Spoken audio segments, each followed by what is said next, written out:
Thank you very much, Chair. The title of my presentations this afternoon is about the future shape of residence training, which I think from the discussion since this morning is to face the dynamic movements of patients and also doctors.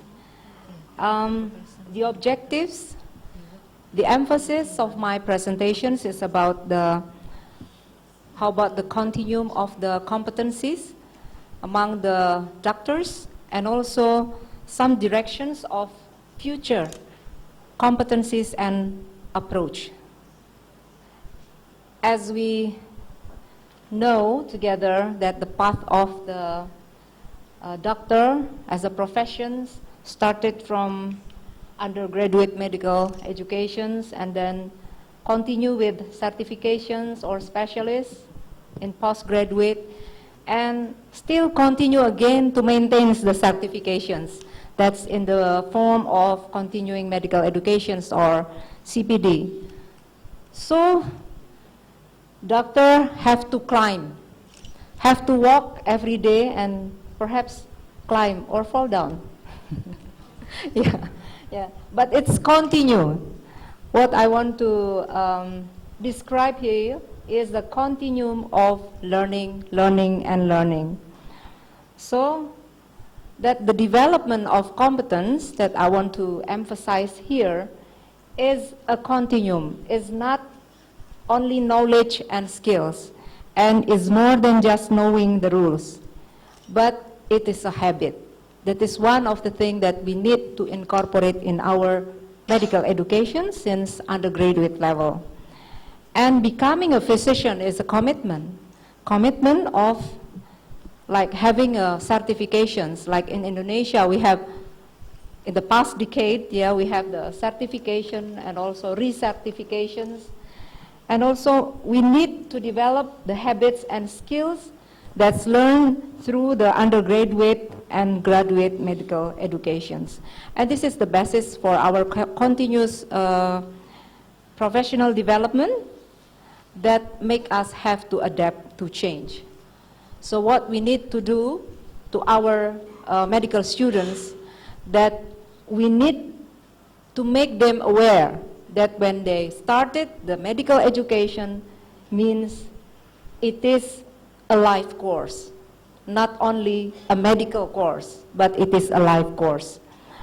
And it is interesting that in general, among the college, among the countries, we know about several domains of competence that I think 8 of the competence are shared by most of the college among countries in the world. Like the first is the professionalism, and then the basic science, effective communications, and you can see here clinical skills, and about the disease preventions, about the healthcare, information management, and last but not least, always lifelong learning. This is still to emphasize, this is a long life journey. And when we look at the SEG-ME competencies, that it is acknowledged there are 2 competencies that still being neglected and should be re-emphasized for the future shape of postgraduate training. That is about the practice-based learning and improvement and the system-based practice. I think the chair, Bu Titi, is very interesting in the practice-based learning and quality improvement. So, what kind of competencies that need to be incorporated? The first is about the practice-based learning and improvement, where residents are expected to use scientific evidence and methods to investigate, evaluate, and improve patient care practices, which means that the residents need to identify within residence patient populations.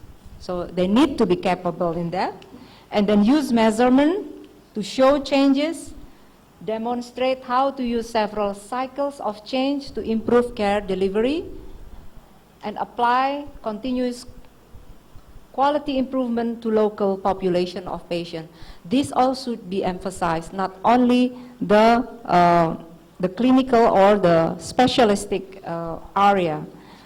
The second is about the system-based practice, where residents are expected to demonstrate an understanding of the context and systems in which healthcare is provided, and the ability to apply this knowledge to improve and optimize healthcare.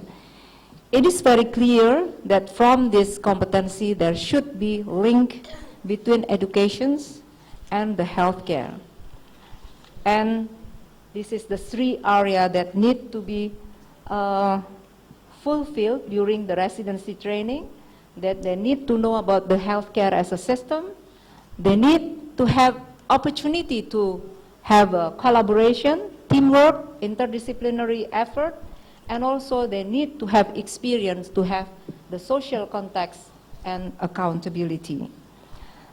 So when we look at this challenge, what is the shape of the future training? There are four elements that I want to share with you all. The first is about the patient needs. The second is about the balance between the specialists and generalists. The third is about the balance between service and training. And the fourth element is the new approach. Yeah. The first is about the patient needs. So in the future time, patient needs have to drive how we train. Means that the postgraduate medical education and training enhance its response to changing demographic and patient needs. They need to have good skills in adaptations and also more ways of involving patients. So here, there is a need that the patient need more responsive specialists with broad spectrum competencies who can manage acutely ill patients and can prevent as many patients to go to the hospital. The second is the element of balancing between specialists and generalists. That, as we know, the more we have specialists, the more I think the healthcare become more costly, and the more people are, I think, cannot be covered. So here we need to give advice since the beginning about the potential and current medical students about what they should expect from a medical career. Like the case in Indonesia, we need to, this is the current situation where this site, which is covered by specialists, need to be narrowed. So the future should be like this. So the generalists should be more than the specialists.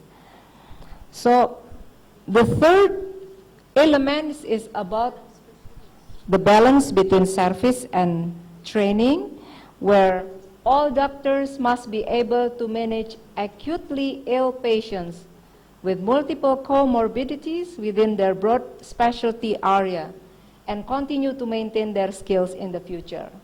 And here, the CPD have to be organized to meet patient and service needs. And then the fourth element is how about the approach? Yeah. We need a broader approach, where here the medical schools, along with other appropriate organizations, must make sure that medical graduates can work safely as a clinical role and suitable to their competence level. And there should be generic capabilities framework. This should be identified for the curricula, like covering material like communication, leadership, quality improvement, and also safety. Another thing is about the process, including assessment that allow doctors to progress at an appropriate pace. And longer placement for doctors in training to work in teams and with supervisors. The other is about training should be limited to places that provide only high quality training. This is to ensure that training is to improve the patient care. Yeah. And postgraduate training must be structured within broad specialty areas based on patient care themes and defined by common clinical objectives. So the directions of changes should equip the doctors to adopt professionalism. That is the first. The second, the directions of change should, through the minimum structural change necessary, and focusing on demonstration of capabilities, yeah? Not only based on time. The fourth, this is also important, is about the flexibility, which acknowledge the uncertainties of future, yeah, and workforce needs and the aspirations of doctors in training. The fifth is about transparency for patients, to the publics and the service, yeah, about the level of capabilities doctors have attained. And the last is enable the existing workforce to be incorporated into the new system. So avoiding coexistence or parallel system. Still, there are many challenges internally and externally, I think, from either the institutions or in the level of countries where strained by, I think, resources and also kind of training, new teachers, and also the new trend problems in the populations, and also new thinking. I think these all are challenges, pressure that we need to face. Besides the external pressures, also, I think more and more, yeah, like our limitations of working, yeah, and also care changing, which means fewer traditional venues, and also the societal needs, more safety concerns, yeah, the fiscal constraints, where increased productivity and also increased knowledge, which means also more complexity occurs. So, in short, the future, there is less opportunity for pure training. So training in the future program should be combined with the patient care and should be practiced in a very high stakes environment, very structured, and cannot be, should be supervised and cannot be left alone. There should be flexibility of education with the direct outcome to quality patient care, and we need more collaboration to enhance the graduate competencies in adaptations. I think we need to remember that the future isn't what it used to be. Yeah, we should change. Thank you very much. Thank you, Bu Ova.